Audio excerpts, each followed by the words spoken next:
신앙생활 속에서 항상 우리가 어려운 일을 겪고 당할 때에 그것을 합리화시키는 사람이 굉장히 많아요. 고난과 더불어 영광 받는다 해서 성경에 말하는 고난이 어떤 걸 얘기하는 건지도 알지도 못하면서 거기다 다 고난과 환난을 다 갖다 붙여버립니다. 그래서 억지로 받지 않을 환난을 받고 고난받지 않아야 될 고난 속에 살아가면서 그게 십자가의 길을 가는 것처럼 사람들이 자기 도취와 자기 착각 속에 살게 만드는 것이 오늘날 현실입니다. 그러나 성경은 그렇게 말씀하지 않습니다. 신앙생활 가운데서도 언제나 하나님이 우리와 함께 하시면서 돕는다고 하나님이 약속하셨는데 우리가 여러 가지의 위기를 만날 때가 있어요. 그런데 그때마다 우리는 그 위기를 해결해 달라고 하나님 앞에 작정하고 기도를 하게 됩니다. 이것이 이제 세상 종교화 되는 거예요. 이것이 신앙이 아닙니다, 여러분. 신앙이라는 것은 어떤 것이냐 그러면 어떤 어려움이 와도 믿음으로 그것을 극복하는 것이 신앙입니다. 그것을 하나님 앞에 기도해서 작정해서 응답해 달라고 해서 작정 기도해서 응답받았다는 것은 세상 종교가 똑같이 하는 거예요. 세상 종교가 할 수 없는 것이 믿음의 신앙인데 믿음의 신앙, 우리는 믿음의 신앙으로 어떤 어려움과 환난이 와도 능히 감당해 나가는 것이 이게 바로 그리스도인에게 주신 하나님의 생명의 능력입니다. 이걸 제대로 가르치지 않으면은 교회라는 이미지만 가지고 예수라는 이름을 찾으면서 세상 종교가 하는 방법대로 그대로 교회에서 하고 앉아 있어요. 이건 난 아니라고 난 목사로서 단언하게 난 얘기를 하고 싶습니다. 특별히 아브람을 하나님께서 시험했을 때에 오늘 이 본문 그대로 아브람이 시험을 받을 때 아브람을 시험했습니다. 이삭을 번제물로 드리라고 그랬을 적에 우리가 현실로 보면은 끔찍한 얘기입니다. 기껏 하나님이 자식을 줘놓고서 그 자식을 번제단으로 태워 죽이라고 끔찍한 우리 현실로 보면 있을 수 없는 끔찍한 말을 하나님께서 아브람에게 하게 됩니다. 그런데 아브람은 하나님이 어쩌면 그렇게 끔찍한 말을 저에게 하십니까? 라고 전혀 고민하지 않았습니다. 왜 그러냐면 아브람에게는 믿음이라는 게 있었는데 그 믿음이 뭐냐? 하나님의 약속을 믿었는데 그 하나님의 약속은 너희 씨로 말미암아 그 이삭으로 말미암아 천하 만민이 복을 받고 많은 민족을 이룰 것이라는 약속받은 자입니다. 이삭이. 그렇기 때문에 이삭이 죽으면 하나님의 약속은 모두가 성취되질 않습니다. 이삭은 언제나 살아있어야 됩니다. 그렇기 때문에 하나님이 만약에 내가 죽였더라도 하나님은 도로 살릴 것이다. 이 믿음을 가지고 이삭을 가지고 하나님께 드렸을 적에 글자 그대로 우리가 창세기에서도 보면은 아브라함에게 그 아이를 손대지 말라고 내 믿음을 내가 이제 네가 나를 경외한 줄을 알았다고 이렇게 결론을 갖게 됩니다. 이런 관계를 우리가 보면서 성경에는 두 가지의 말씀이 나오는데 시험에 대해서 한 가지 시험과 유혹입니다. 정확하게 얘기하면은 시험은 영문으로 테스트하는 것이고 유혹은 temptation, tempt로 나오는데 이 유혹과 시험은 완전히 다른 겁니다. 그런데 우리가 보는 한국말로 된 이 성경은 모조리 다 유혹도 시험으로다가 써놓은 것들이 굉장히 많은 거예요. 그래서 어떤 땐 헷갈리는 거예요. 하나님은 아무에게도 시험하지 않는다는데 우리가 시험하시거든요, 하나님이. 이런 거 관계에서 왜 앞뒤가 안 맞느냐 그럴 적에 원문은 틀립니다. 하나님이 하신 거와 세상 영이 하는 거와 다릅니다. 그러니까 중요한 것이 뭐냐 그러면 하나님은 우리를 성장시키고 축복하기 위해서 시험은 하십니다. 테스트를 한다는 거예요. 테스트. 그런데 마귀는 우리가 하나님 관계에서 신앙에서 떨어지고 넘어지기 위해서 유혹을 합니다. 이 유혹과 시험을 둘 다 시험이라고 써놓은 거예요. 시험이라고. 이래서 여러분이 성경 보는 여러분들이 깜빡깜빡하고 이해력이 좀 부족할 때가 있습니다. 자, 그래서 우리가 제일 중요한 것이 야고보서 1장 13절에 보면은 사람이 시험을 받을 때 내가 하나님께 시험을 받는다 하지 말지니 하나님은 악에게 시험을 받지 아니하시고 친히 아무도 시험하지 아니하시니라. 자, 이렇게 아무도 시험하지 않는다는데 아브람을 시험했다고 나옵니다. 이게 왜냐하면 언어를 한국말로 되어 있으니까 이해를 안 가는. 이게 유혹입니다. 사람이 유혹을 받을 때, 마귀의 역사 유혹을 받을 때 내가 하나님 앞에 유혹을 받는다고 하지 말지니, 하나님은 악에게 유혹받지도 않으시고 아무도 유혹하시지 아니하시니라. 이게 원래 본문이에요. 하나님은 우리를 신앙 떨어지게, 하나님은 우리가 죄를 지을 수 있게, 이런 유혹은 절대 하지 않는다는 것이에요. 이 원래 솔직히 하나님의 약속대로, 왜? 하나님 복의 근원이시기 때문에 어쨌든 간에 우리가 복받는 그릇이 되기 위해서 우리를 성장시키지, 뭐 어떻게 유혹해가지고 금방 실속에 만들어가지고 너 죄졌다 그래서 심판하시고, 이런 건 하나님 절대 하지 않으신다는 거예요. 이 하나님의 약속인 걸 믿으시기 바랍니다. 그러니까 이런 그 관계 속에서 우리가 하나님의 시험은 반드시 통과될 것이고, 마귀의 유혹은 속아 넘어가지 않아야 돼요. 이 두 가지가 우리 신앙생활에서 일어난 일인데, 그렇다면 우리가 어떤 시험이 왔는지 제일 중요한 것이, 이게 하나님께서 온 건지 아니면 마귀에게서 온 건지 이걸 분별할 수 있어야 돼요. 어떤 분은 병이 나가지고서 병 나가지고서 있는데, 자기가 목사이다 보니까 목사가 병 들렸냐 병 걸리냐 이래서 평신도들한테 좀 민망스러울까봐, 하나님이 나를 이렇게 자고하지 않게 해서 쳐서 이렇게 병을 주셨다고 이러고 얘기를 해요. 그래서 내가 그 말 듣고 그랬어요. 하나님은 악으로 그렇게 하지 않습니다. 그러면 하나님은 우리가 조금 잘못하면 자고하지 않게 해서 또 병으로다 그렇게 때려놓고, 예수님은 채찍에 맞아서 병을 고치고 이렇게 하시는 거 맞아요? 그랬더니 가만히 있어요. 그 날 보고 안수해달라는데 내가 안 한다 그랬어요. 나는 하나님이 주신 병은 못 고칩니다. 마귀가 역사한 병은 고쳐도 하나님이 주신 병을 내가 어떻게 고쳐요? 나는 그거 못 고칩니다. 안수 안 했습니다. 이런 잘못된 생각을 자기의 어떤 자존심이라든가 자기 위치를 병행해서 말씀을 변형시키는 것이 있어요. 여러분, 하나님은 나쁜 것으로 우리를 절대 시험하지 않습니다. 우리에게 병을 주지도 않습니다. 만약에 우리에게 병을 주실 것 같으면 예수님이 왜 채찍에 맞음으로 병을 왜 고칩니까?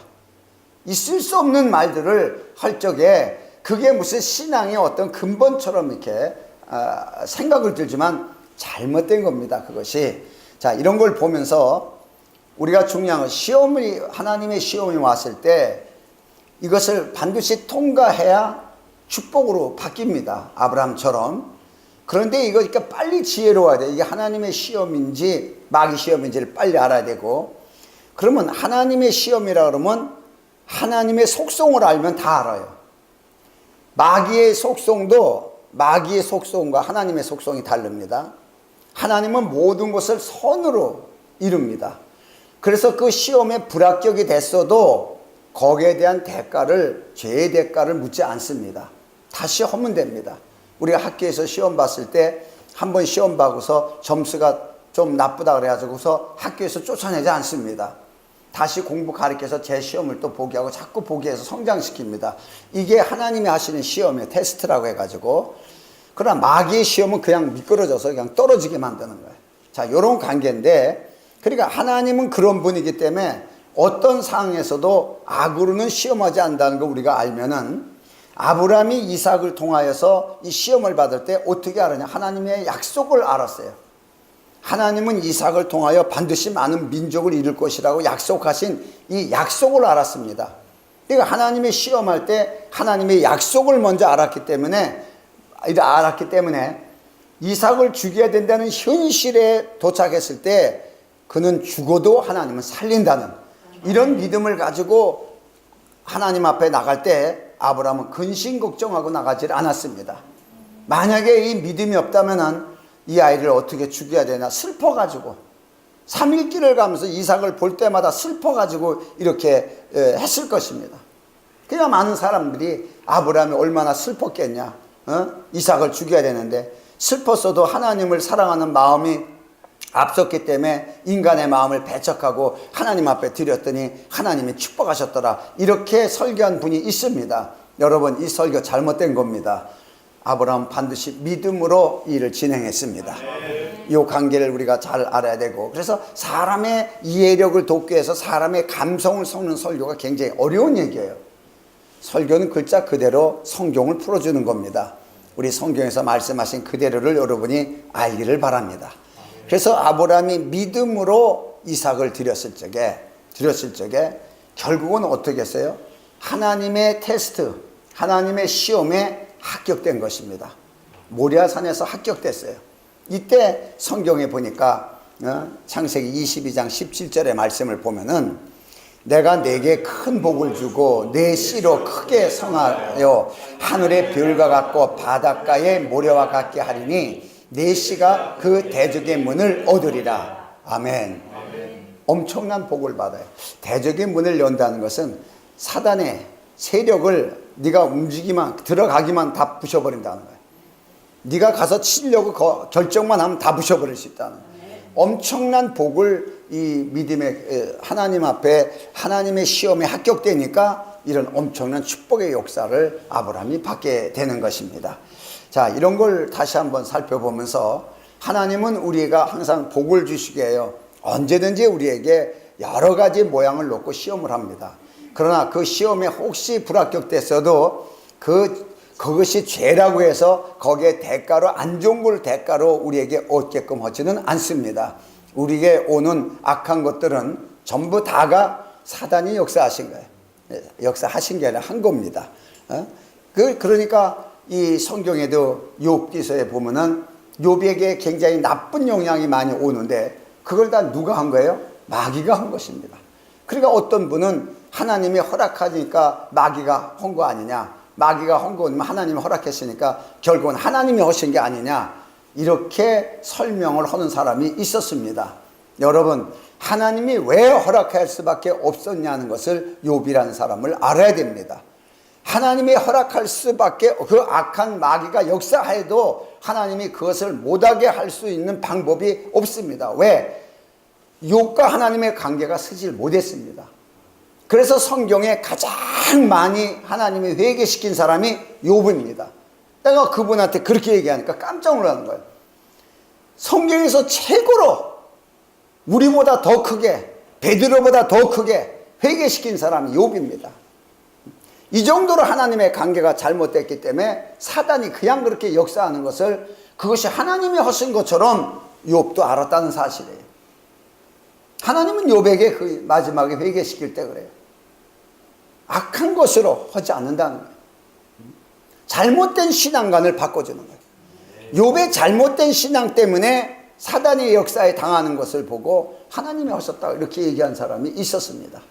여러분, 성경 전체의 흐름을 보면서 하나님은 복의 근원이십니다. 우리에게 복을 주시게 하여 스스로 육체를 입고 오셔가지고 십자가에 못 박히시기까지 우리를 사랑하시고 복을 주기 위해서 하신 분인데, 뭐 조금 잘못했다고 거기에 대한 것을 갖다 대가를 지불할 바에는 십자가가 필요 없습니다. 그냥 우리 뭐로 똑바로 살아야 돼, 복 받는다 이렇게 얘기하지 십자가가 왜 필요해요?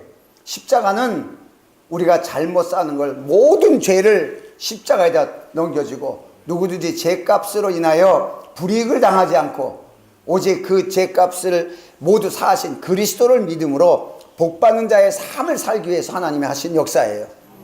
이 근본을 벗어버리면 안 됩니다. 이 근본을. 자, 그래서 오늘날 가장 우리가 또 문제가 되는 것이 믿음과 성령 충만이에요. 성령 충만해야 믿음이 생기는 거냐, 아니면 믿음으로 성령을 받는 거냐. 이때 성경은 성령도 믿음으로 받는 것이에요. 믿음이 항상 우선이에요. 모든 상황 속에 믿음이 우선입니다. 그러니까 사람들이 요즘엔 성령 시대지 무슨 예수 시대냐고 어떤 분 그런 말이 있어요. 지금은 예수 시대가 아니라 초대교회는 예수 시대지 지금은 성령 시대라는 거예요. 이런 정신이 이상한 정도의 말을 한다. 그분이 그분인데 육체로 오셨을 때는 그리스도, 영으로 오셨을 때는 성령이신데 그분이 그분인데 이걸 분별을 못하는 거예요. 그러니까 성령 충만하면 모든 것이 된다고, 성령 충만 해가지고 무조건 뭐 기도하고 방언 기도만 뒤따 시키고 앉아가지고 기도하면 다 된다고 막. 그래서 기도원 같은데 막 사람 모아놓고서 막 기도만 뒤따 시키는 거예요. 이런 문제가 생깁니다. 나는 여기에 반론을 제기하는 게 성령 충만해서 잘못된 건 없습니다. 맞는 얘기입니다. 그런데 우리들이 어떤 게 성령 충만인지를 모릅니다. 성령 충만이 어떻게 되는 건지 잘 몰라요. 기분이 좋으면은 뭐 찬양하고 기분 좋고 막 그러면 성령 충만이라고 자기 기분에 의한 거지. 여러분, 내가 기분이 아무리 나빠도 성령은 우리와 함께 계세요. 우리 기분으로 충만하다 안 충만하다 하는 것이 아니에요. 이런 관계가 오늘날 우리의 실수입니다. 이런 게. 그러니까 중요한 것이 구약에 있는 모든 사람들은 성령을 받지 못했습니다. 성령의 충만함을 입어라듯이 겉으로 옷을 입듯이 이렇게 감동된 겁니다. 우리가 불을 쬐듯이 이렇게 불을 쬐는 거예요. 불을 쬐듯이 이렇게 느낌은 있었어도 성령을 내주하시는 성령을 받은 적은 없습니다. 그런데도 불구하고 이 사람들은 히브리서 11장에 나오는 모든 사람이 구약에 열거된 사람인데 이 사람들이 그 어려운 환난을 능히 감당하고 세상이 이 사람들을 감당치 못할 정도로 대단한 존재를 두각이 된 것은 전부 믿음으로입니다. 성령을 받지 못했어도 이 사람들의 믿음으로 세상이 감당 못할 정도의 사람으로 두각이 섰던 것이에요. 이걸 우리가 이제 배제해서는 안 됩니다. 자꾸 성령 충만한 게 맞는데 무조건 다 거기다가 때려 붙이니까 성경이 조금 해석하기가 어려운 거예요. 그러니까 자꾸 신비주의로 들어갑니다. 그래서 신령주의로 들어가고. 여러분, 성경이 가장 원하는 것은 믿음입니다. 네? 믿음의 대상은 누굽니까? 히브리서 12장 1절에 보면은 우리를 온전케 하시는 주여 믿음의 대상 예수 그리스도를 바라보자. 예수 그리스도십니다. 예수 그리스도. 그러니까 구약의 모든 믿음의 사람들은 오실 예수 그리스도를 받고 신약에서는 그 오신 예수를 받고 오늘은 그 다 이루신 예수를 우리가 볼 수 있어야 돼요. 믿음에서 오직 예수밖에 없습니다.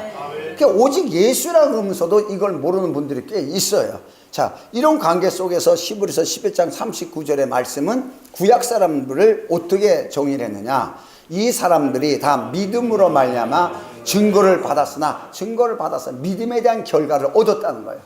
믿음에 대한 결과를. 그러나 약속은 받지 못하였으니 약속을 받지 못하였다고 이렇게 기록했습니다. 약속을 받지 못하였다는 것은 약속한 것을 받지 못했다 이 뜻입니다. 그러면 그 약속한 것이 뭐냐 그러면 성령입니다. 하나님의 영인데 이 약속한 하나님의 영은 영원한 생명입니다. 그러니까 구약 사람들이 영원한 생명을 받았더라면은 예수 그리스도가 오실 이유가 없어요. 예수 그리스도가 오실 이유가 없고 우리도 우리의 기능으로 믿음으로 다 지켜나가고 순교하고 다 그래야 됩니다. 그런데 이 영원한 생명은 예수 그리스도를 통해서만 우리에게 올 수가 있습니다. 왜? 예수 그리스도가 그가 하나님의 생명이기 때문에 내가 길이요 진리요 생명이라 이렇게 말씀하신 것처럼 예수 그리스도를 통해서 우리가 줄 수 있기 때문에 구약 사람들은 믿음으로 증거를 받았어도 약속한 것을 못 받았습니다. 자, 그래서 예수님께서도 이 땅에 오셨을 적에 요한복음 7장 39절의 말씀을 보면은 이는 그를 믿는 자에 받을 성령을 가르쳐 말씀하신 것이라 그 배에서 생수가 있게 하리라 이 말씀을 하셨어요. 전 구절에 나를 믿는 자에게는 그 배에서 생수가 넘쳐나리라 이 말씀을 하시면서 이는 그 생수에 믿음으로 생수의 강이 생명이 강같이 흘러나온다는 거예요. 이거는 저희 믿는 자에 받을 성령을 말씀하신 것이라 예수께서 아직 영광을 받지 못하신 거로 성령이 아직 저희에게 계시지 아니하시더라. 성령 받은 사람이 아무도 없어요.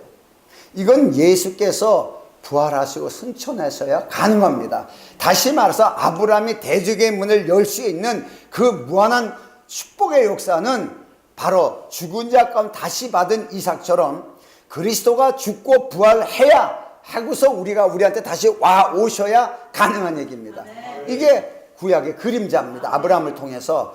그러니까 예수께서 아직 영광을 받지 아니하신 거로 저에게 성령이 아직 계시지 아니하더라 이렇게 말씀을 하셨는데도 불구하고 베드로가 요한복음 16장에 주는 그리스도시 할 적에 베드로가 그때 성령을 받았다라고 해서 나하고 아주 그냥 성경 가지고 논쟁을 한 어떤 신학자가 있었습니다. 난 단호하게 그것은 감동, 아버지가 감동한 거지. 감화시켜 준 거지. 성령 내재된 것이 아니다는 얘기예요. 성령 내재는 반드시 예수께서 부활하시고 하늘에 올라가셔서 오셔야 되는 것이에요. 그 약속을 그대로 예수님이 합니다. 내가 보내실 성령, 그리스도에 의해서 오시는 성령. 이 성령이, 그러니까 예수님께서 승천하실 때에 제자들에게 얘기를 했습니다. 승천하시기 전에 예수님이 십자가 사건 이후에 제자들은 다 예수를 모른다고 다 부인하고 도망갔어요. 이 세상에 예수를 부인한 것처럼 큰 죄는 없습니다. 여러분, 우리나라도 6.25 전쟁 때 예수를 부인하라고 위에 내려온 사람들이 막 잡아서 족치구이를 하실 때, 물론 예수를 부인하고 신사참배도 하고 한 사람들 이 일제시대 때 있었지만, 정말 예수를 부인하기 싫어서 다 순교당한 사람들이 꽤 많습니다. 우리나라가 순교의 피가 굉장히 많이 흐른 나라예요. 이럴 때 예수 부인한 게 대수롭지 않다 그러면 다 부인해버리고 살지 뭐로 거기서 순교를 당합니까? 이럴 정도로 예수를 다 부인해버렸습니다. 이 제자들이. 이 예수를 다 부인해버린 제자들을 예수님께서 다시 그들을 끌어모읍니다. 다시 끌어모아요. 왜 그러냐? 만약에 그들이 성령을 받고 예수를 부인했다면 문제가 됩니다. 그러나 그들 가운데 아직 성령이 임하지 않았습니다. 그래서 그들을 부활하시고 난 다음에 다시 모아놓고 예수님이 말씀하시는 거예요. 승천하시기 바로 전에 말씀하시는데 누가복음 24장 49절에 말씀하십니다. 볼지어다 내가 내 아버지의 약속하신 것을 너에게 보내리니. 자, 구약의 모든 사람은 약속을 받지 못했다, 이렇게 기록되어 있습니다. 그런데 너희들은 약속한 것을 내가 보낼 것이다. 약속한 것을 보낼 것인데 너희는 위로부터 능력이 입을 때까지 이성에서 유하라 하시니라. 그래서 오순절에 성령으로, 영으로, 그리스도의 영으로 오시는 거예요. 그 영을 받는 것입니다. 여러분, 구약시대에는 믿음으로 세상을 감당할 수 있었어도 이 영원한 생명이 없었다는 사실을 얘기합니다. 그러나 우리가 세상을 이길 수 있는 것은 언제나 믿음으로 가능하게 만드셔놨어요. 자, 이런 관계가 또 있습니다. 자, 이런 걸 보면서 그렇다면은 오늘날 우리는 누구냐래, 예수 믿는 사람이다. 여기서 또 반론이 제기되는 게, 예수 믿고 구원받아서도 성령을 별도로 받아야 된다, 아니면 예수를 믿으면 이미 성령을 받은 자다. 이렇게 두 가지로 신학적으로 구별이 됩니다. 자, 그러면은 우리의 구원은 어떤 것이에요? 구원받고도 성령을 받아야 된다라고 말하는 사람이 있고, 구원받은 것은 이미 하나님의 자녀가 됐기 때문에 성령 받은 것이라 라고 말하는 사람도 있습니다. 이걸 뭐 구분해서 시간상으로 이렇게 다 얘기할 수는 없지만은, 여러분 중에서는 어떻게 배운지 모르지만은, 제일 중요한 요한복음 1장 12절의 말씀을 보면은, 자, 영접하는 자 곧 그 이름을 믿는 자들에게는 하나님의 자녀가 되는 권세를 주었으니, 예수 그리스도의 영을 영접하거나 그 이름을 믿는 자들에게 하나님의 자녀가 되는 권세를 주셨다. 자, 이 말씀을 우리는 반드시 믿어야 됩니다. 다른 방법이 없이 그리스도의 이름을 믿는 자들, 예수 이름을 부르는 자들을 구원을 얻으리라 하신 약속대로 그 이름을 믿는 자에게는 하나님의 자녀가 되는 권세를 주셨다고 이렇게 말씀하시고 오셨어요. 자, 그러면은 오늘날 우리가 예수를 믿고 구원받았어도 성령이 우리 가운데 함께 하셔야 될 이유가 있습니다. 왜? 구약에는 성령이 함께 하시지 않았어도 부분적인 사람들이 세상을 능히 감당하고 이기는 믿음의 반열에 섰습니다. 그들만 구별해서 했습니다. 그러나 신학시대에는 누구나 다 세상을 감당할 수 있는 보편적으로 바꿔버렸습니다. 이것이. 자, 그렇다면 어떻게 누구나 예수 믿는 사람들이 세상을 이길 수 있는가? 하나님의 자녀되는 권세가 구약에는 없었습니다. 구약에는 믿음으로 증거는 받을 수 있어도 하나님의 자녀로서의 권세는 반드시 그리스도의 영으로 말미암아 옵니다. 아들의 영, 그리스도의 영이 우리 안에 와야 동일하게 그리스도처럼 하나님의 자녀가 되는 것이에요. 이 자녀가 된다는 것은 왕자와 공주와 마찬가지로 왕권에 속하는 것입니다. 왕권에. 이런 것이 성령 안에서 이루어지는데, 더 중요한 것은 성령이 우리 가운데 오셨을 적에 성경을 보면은 히브리서 2장 18절의 말씀을 보면은, 자기가 시험을 받아 고난을 당하셨은즉 시험 받는 자들을 능히 도우시느니라. 자, 누가 시험을 받았어요? 예수님이. 광야에서 예수님이 시험 받고 또 마귀의 역사에 많은 고난을 당하시고 이렇게 했기 때문에 시험받는 자들을 능히 도우시니라. 이께서 능히 도우시게 하여 우리 가운데 오셔야 돼요. 우리 가운데. 그래서 그 자체를 능력이 비울 때까지 이렇게 말씀하신 겁니다. 그러나 그것은 바로 우리가 볼 때 성령이요, 그리스도의 영이요, 하나님의 영이요, 이렇게 표현하고 있습니다. 아멘. 이건 반드시 그리스도 안에서 오시는 영입니다. 그러니까 그리스도인들은 구약시대 사람들처럼 시험을 겪으면서 버텨나가는 것이 아니고 믿음으로 이제는 어떻게 해요? 능히 도우시냐는데 능이란 말이 중요한 말입니다. 능히 도우시니라 이렇게 말씀하셨어요. 이 능이란 말이 권능이란 뜻입니다. 드나미스라고, 원문은 드나미스라고, 다이아몬드가 막 폭발돼서 산에다 쪼개져나 바위덩어리가 터져나가듯이 그런 폭발력을 얘기를 합니다. 이거는 사도행전 1장 8절에 너희가 성령 임하시면 권능을 받고 할 때 그 권능이나 능이란 말이나 같은 말입니다. 이것은. 그러니까 그리스도께서 우리에게 영으로 오신 것은 바로 어떤 시험이나 어떤 유혹이 오더라도 능히 감당할 수 있게끔 하시기 위하여 우리 가운데 오신 걸 믿으시기를 바랍니다. 이게 구약 사람과 우리하고 다른 거예요. 구약 사람에는 내주 역사하심이 없었습니다. 하나님의 영이. 그러나 우리는 하나님의 영이 내주에서 함께 역사합니다. 그래서 함께 일을 진행합니다. 뭐든지 함께. 어떠한 고난 속에서도 그리스도와 함께 그것을 이기고 어떠한 환난이 와도 그리스도와 함께 이깁니다. 여러분, 이것이 다니엘서에 잘 나옵니다. 다니엘서에 보면 인자 같은 이가 그 함께 있었잖아요.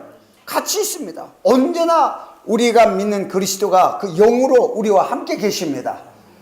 그 영이 거룩한 영이기 때문에 성령이라고 말씀하시는 거예요. 성령이라는 것은 거룩한 영이다 이 뜻입니다. 그러나 그 영은 그리스도에게 온 그리스도의 영이다. 이렇게 성경은 두 가지로 얘기를 하고 있어요.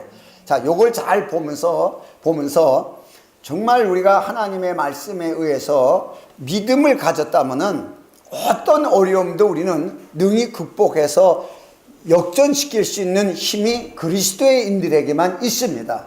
왜 그러냐? 믿음을 가진 자예요. 믿음의 대상이 있습니다. 믿음의 세상의 종교는 사람의 생각을 믿는 것입니다. 그러나 우리는 그리스도를 믿는 것입니다. 뭘 믿냐? 예수님의 형상을 믿는 게 아니고 예수님의 계획된 모든 말씀을 이루어 놓으신 거예요. 모든 걸 성취하시고 십자가에서 다 이루었다고 했습니다. 그 다 이루어 놓은 것을 뭘 이루어 놓았지? 성경에 기록되어 있습니다. 이 기록된 성경을 우리는 믿음으로 실현시킬 수 있는 것이에요. 우리의 삶 속에 증거되게. 할렐루야. 예수님이 하신 걸로 끝나는 것이 아니라 믿음으로 재현시킬 수 있다는 것이에요. 이게 그리스도인들에만 주신 하나님의 축복으로 바로 아브라함에게 주신 대적의 문을 열 것이라는 이런 믿음의 복이 바로 그리스도의 영으로 이루어진 것이에요. 아멘. 이게 결과입니다. 그래서 성경에도 보면은 고린도전서 10장 13절의 말씀을 보면은 사람이 감당할 시험 밖에는 너에게 당할 것이 없나니 오직 하나님은 미쁘사 너희가 감당치 못할 시험을 당할 것을 허락지 아니하시고 시험 당할 즈음에 또한 피할 길을 내사 너희로 능히 감당하게 하시느니라. 아멘. 어떤 사람에게 어떤 시험이 왔을지라도 그 사람이 할 수 있는 것만 오는 거예요. 그 사람에게 할 수 있는 걸 하겠다는 것이에요. 여러분, 목사에게 오는 시험을 갖다 평신도가 어떻게 이겨요? 그건 감당 못합니다. 또 평신도에게 온 시험은 목사가 볼 때 아무것도 아니에요.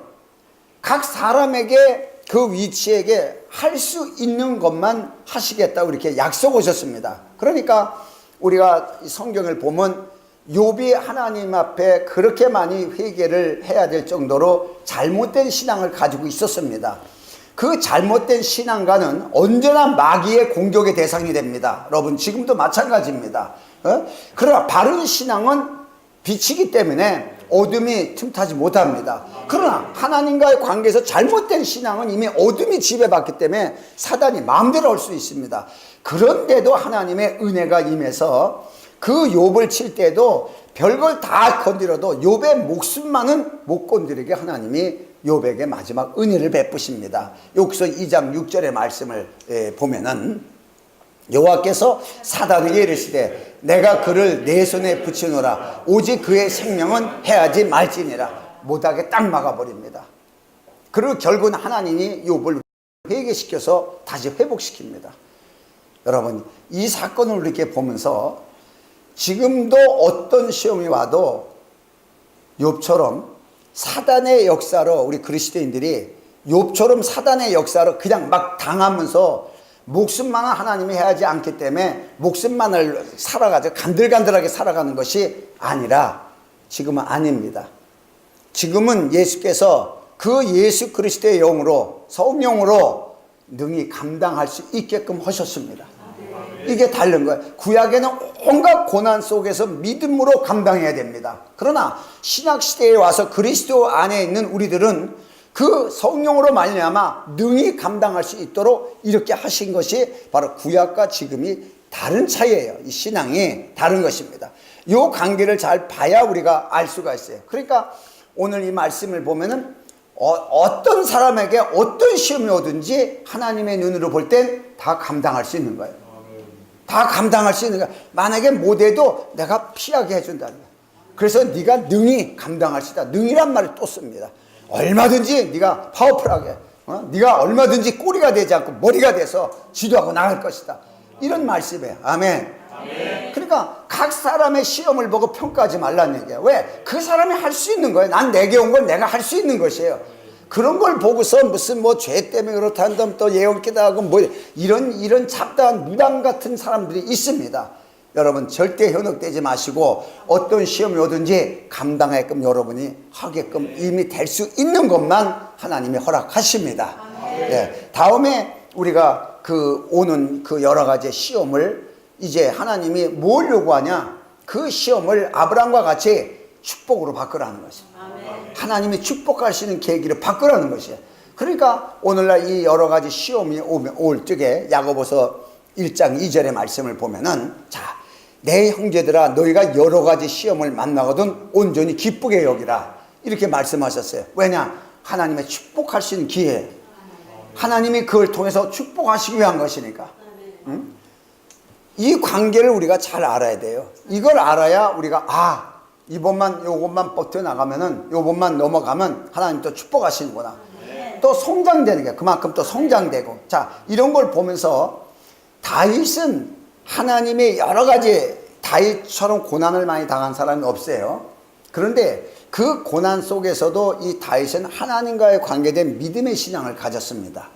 그 사울왕하고 틀려요. 사울왕은 하나님을 믿어도 정말 하나님이 함께하지 않는 고난 속에 살아야 되고 하나님을 믿어도 하나님의 도우심이 없어요.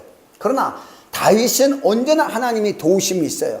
이 사실을 깨달은 이 다윗은 시편 66편 10절의 말씀을 보면은 하나님이여 주께서 우리를 시험하시되 우리를 단련하시기를 은으로 단련한과 같이 하셨으며, 그러니까 하나님의 시험은 오히려 우리에게 은과 같이 정결하게 또 단단하게 이렇게 훈련하신다는 거예요. 오히려 감사하고 즐거움으로 그 시험을 받아들일 수 있어서 다윗은 언제나 긍정적인 기도를 하는 것이에요. 사울은 부정적인 면이 있었지만 다윗은 단 한 번도 부정적인 면이 없었습니다. 하나님이 더 자기를 축복하신다는 걸 믿은 거예요. 그러니까 이 다윗처럼 항상 모든 일 속에서 중요한 것이 하나님의 축복된 기회로 모든 걸 삼았습니다. 어떤 시험이 와도 다윗은 하나님이 자기를 축복하시는 기회를 전부 바꿨어요. 그래서 잘 알다시피 시편 23편의 5절의 말씀을 보면은 주께서 내 원수의 목전에서, 자, 원수에게 앉을 때 코나에 몰린 거예요. 그 코나에 이것처럼 위기가 어디가 있어요? 원수의 목전에서 코나에 몰렸는데 여기에서도 내게 상을 베푸시고 그 시험이 와도 하나님은 나에게 기름을 부으시고 내 머리에 바르셔서 내 잔이 넘치나이다. 축복으로 바꾸는 거야. 사망의 음침한 골짜기를 다녀도 축복으로 바꾸는 거야. 원수의 목전에서도 축복으로 바꾸는 거야. 위기를 전부 다 축복으로 바꿔버리는 기도의 역사가 다윗의 시편에 쭉 기록되어 있습니다. 이런 관계가 우리 신앙생활이에요. 그러니까 어떤 문제를 해결하려고 금식하고 뭐하고 하는 것이 아니고 그 상황을 우리의 믿음으로 바꿔버리는 거야. 아브라함이 믿음으로 했던 것처럼 믿음으로 바꿔버리는 거야. 이게 그리스도인만이 할 수 있는 겁니다, 여러분. 그리스도인만이. 이 세상적인 초라는 것은 여러분 지난 금요일 날에도 설교 잠깐 했지만은 여러분 봐요. 홍해를 가르고서 이스라엘 백성들을 지나게 할 적에 바로도 자기 군사들과 더불어 갈라진 홍해 가운데를 쫓아 들어갔습니다. 그런데 하나님은 이스라엘 백성들을 다 이렇게 건져버리고 바로와 군사들을 다 죽여버렸어요. 왜 그러냐? 하나님을 시험했다고 나옵니다. 성경에 보면은 그들이 하나님을 시험했다고 나와요. 이 말씀이 이해가 하나도 안 갔는데 무슨 뜻이냐 그러면 그 홍해가 갈라져서 이스라엘 백성이 가는 거는 우연찮게 자연현상으로 이루어진 거라 이런 뜻이에요. 자연현상으로 된 건데 뭐 니들만 가냐? 우리도 가지? 우리도 갈 수 있다는 거예요. 아니요. 이건 하나님의 사람만 할 수 있는 거예요. 하나님의 사람만 세상 이치를 초월할 수 있는 것이에요. 너희들은 세상 이치를 초월할 수 있는 능력이 없다는 거예요. 그러니까 세상 이치대로 그냥 다 엎어버리는 거예요. 이게 참 중요한 겁니다. 여러분, 예수를 믿고 구원받은 우리 그리스도인들은 세상 이치를 초월할 수 있는 믿음이라는 것이 있어요. 단순히 예수를 믿는 믿음이 아니라 세상 이치를 초월할 수 있기 때문에 믿음으로 말미암아 우리는 죽어도 산다는 것을 아는 거예요. 아멘? 아멘. 이걸 알아야 어떤 상황에 와서도 우리는 자신 있게, 우리는 그 여유 있게, 그래서 넉넉히 이긴다고 말씀하신 그대로 나갈 수 있는 것인데, 자, 그러면은 믿음으로 위기를 축복으로 바꾼 사람들의 이야기가 좀 몇 가지를 이제 하겠습니다. 여기서 먼저는 사무엘상 17장 11절의 말씀을 보면은, 자, 골리앗이 이스라엘 백성들을 치러 왔습니다. 엄청난 큰 거인이 이스라엘을 치러 왔을 때 이 당시에 사울이 왕이었었는데 그 골리앗이 와서 한판 붙어보자고 그러고 떠들 때 여기 성경에 보면 사울과 온 이스라엘의 브루셋의 사람의 이 말을 듣고 놀라서 크게 두려워하니라. 두려워했습니다. 위기가 왔습니다. 이스라엘에 위기가 왔습니다. 여러분, 그 브루셋이 그 거대한 그 장군을 이끌고서 이스라엘 치러 들어왔습니다. 왕도 이스라엘 백성도 다 놀라서 다 두려워하고 벌벌 떨고 있었습니다. 이게 위기 상태입니다. 그런데 하나님은 다윗이란 사람을 썼는데, 다윗을 왜 썼느냐? 이 다윗을 보면은, 다윗은 사무엘상 17장 47절의 말씀을 보면은 또 여호와의 구원하심이 칼과 창에 있지 아니함을 이 무리로 알게 하리라. 전쟁은 여호와께 속한 것인즉 그가 너희를 우리 손에서 붙이시리라. 다윗의 고백이에요. 전쟁이 네가 아무리 강해도 전쟁은 하나님께 속한 것이라.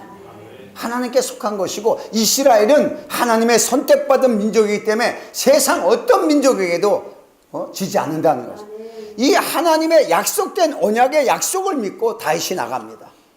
이때 그 다윗을 통해서 골리앗이 쳐 죽습니다. 여러분, 그러면 똑같은 상황의 위기가 왔을 때 사울왕은 벌벌 떨고 두려워하고 있었고 다윗은 전혀 두려워하지 않았습니다. 왜 그러냐? 하나님의 약속을 믿었습니다.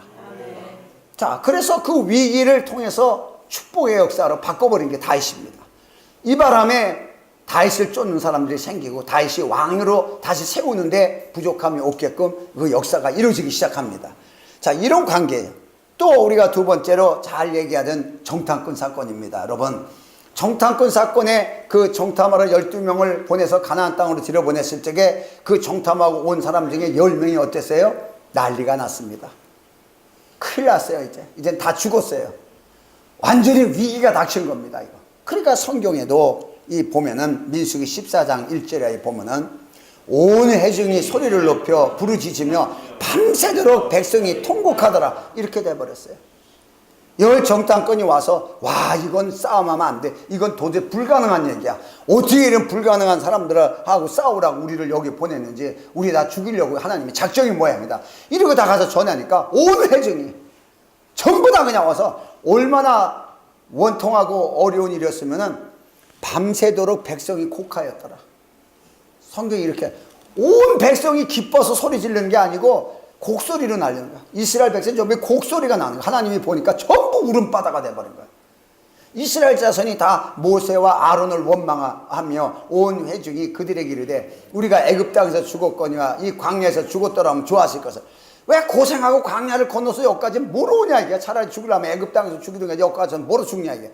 이렇게 지도자를 원망하고 하나님을 원망하고 이랬습니다. 위기였습니다. 똑같은 상황에 사람의 눈으로 보면 엄청난 위기가 온 것이에요. 그런데 이 위기 속에서도 위기 속에서도 갈렙과 여호수아만은 또 달랐습니다. 예, 민수기 14장 9절의 말씀을 보면은 오직 여호와를 거역하지 말라. 또 그 땅의 백성을 두려워하지 말라. 그들은 우리의 밥이라. 그들의 보호자는 그들에게서 떠났고 여호와는 우리와 함께 하시느니라. 그들을 두려워 말라. 자, 이렇게 여호수아와 갈렙이 얘기를 하게 됩니다. 그들 보호자는 이미 떠났다. 그들은 신들이 이미 도망갔다는 얘기예요.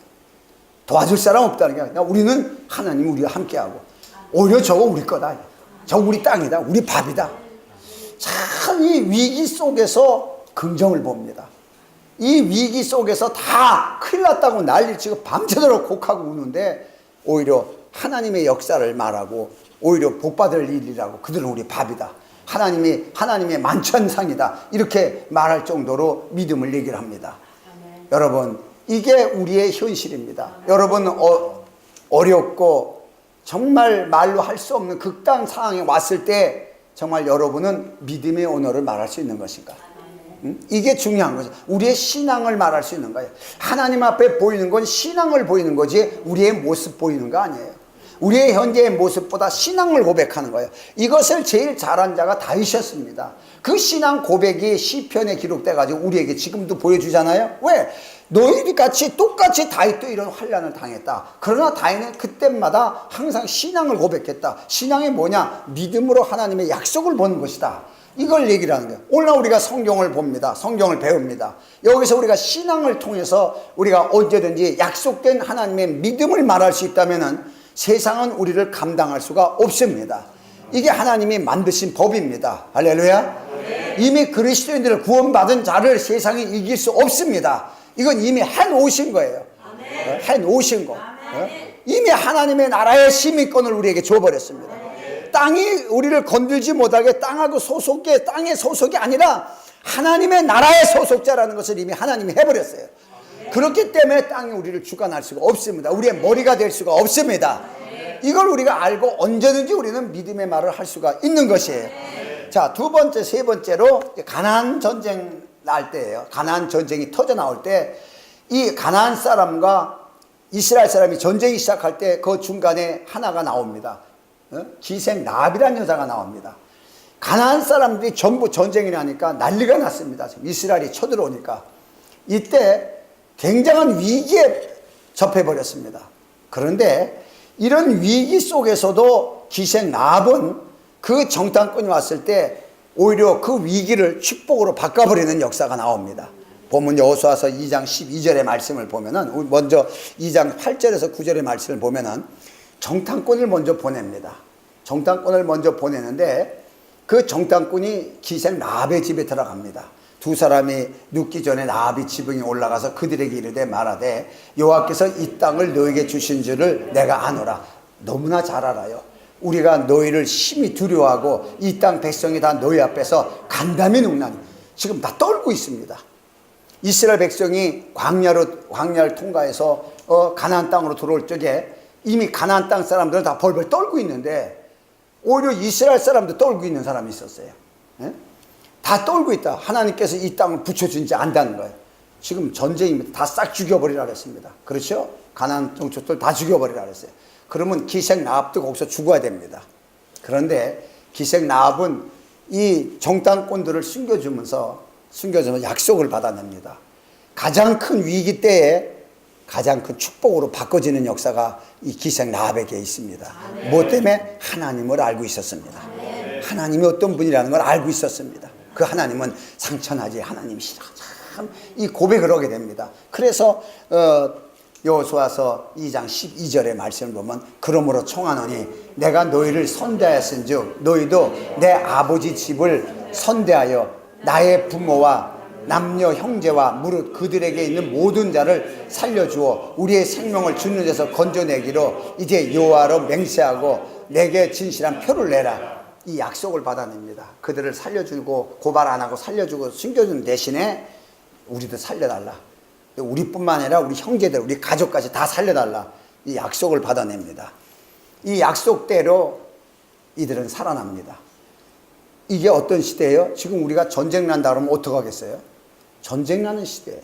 막 전쟁이 터지는 이런 시대에 이 위기 속에서도 하나님을 믿는 믿음을 내세워서 그 기회를 포착합니다.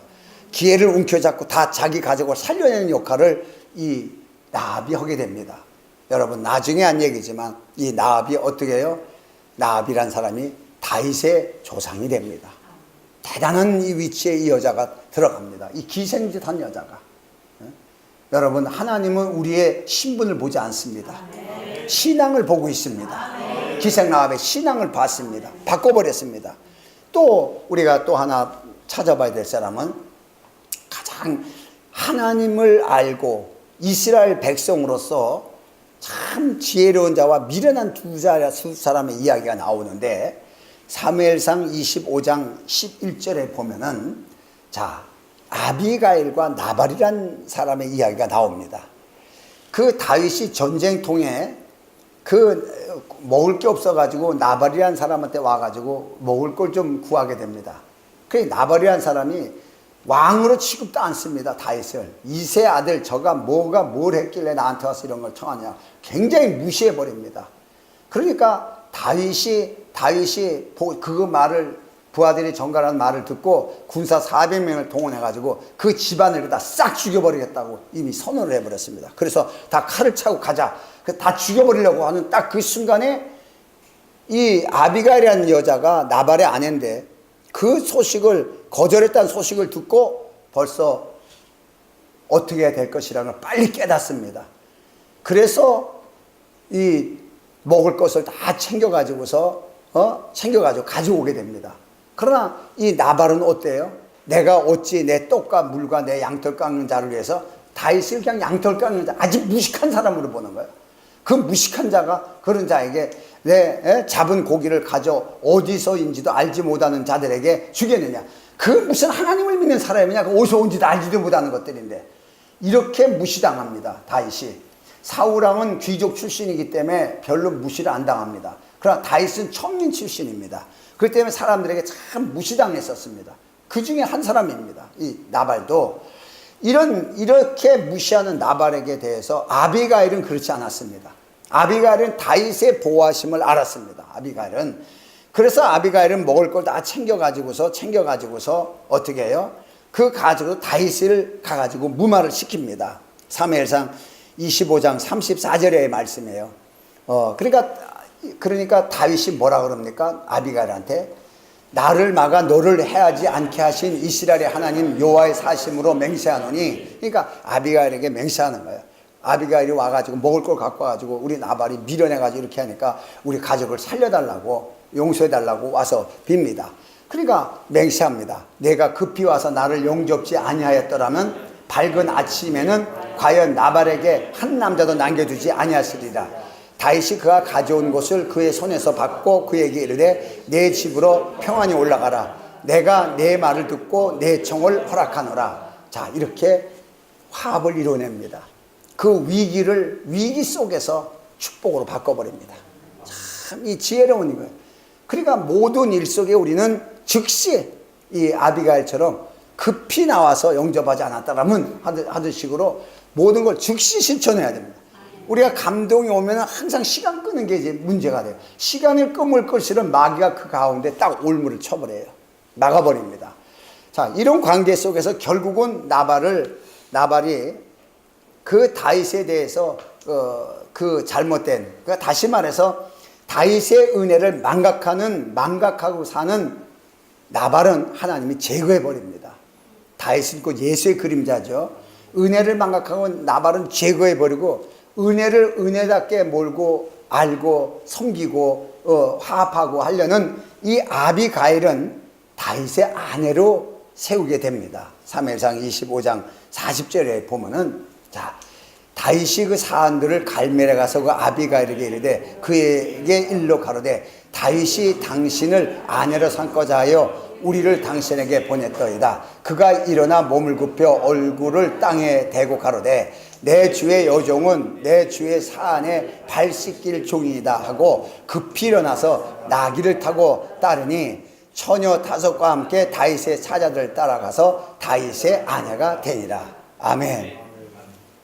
위대한 축복의 역사가 그 하나로 다윗의 아내가 되는 사건이 일어납니다. 여러분, 지금 몇 가지 열거를 했지만은 이 사건이 뭐예요? 전부 위기가 닥쳤습니다. 죽음의 위기입니다. 이 속에서 그 생명의 축복으로 이 바꿔버린 거예요. 이게 뭐예요? 믿음으로. 믿음으로 다 바꿔버렸습니다.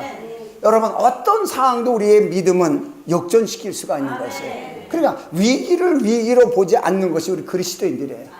언제나 하나님의 역사 속에서 있는 우리들은 위기가 아닙니다. 그러니까 여러분 봐요. 에덴 동산에서 위기가 생겼습니다. 하나님이 축복하는 것을 가지고 먹고 마시는데 위기가 왔어요. 마귀가 와서 유혹하는 위기가 왔습니다.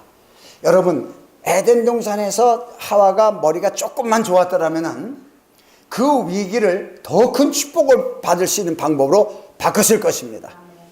이 위기를. 그런데 이 위기가 왔을 때 이걸 못 바꾸고 거기에 딱 걸려 들어가 가지고 결국은 사단의 종이 돼버려요.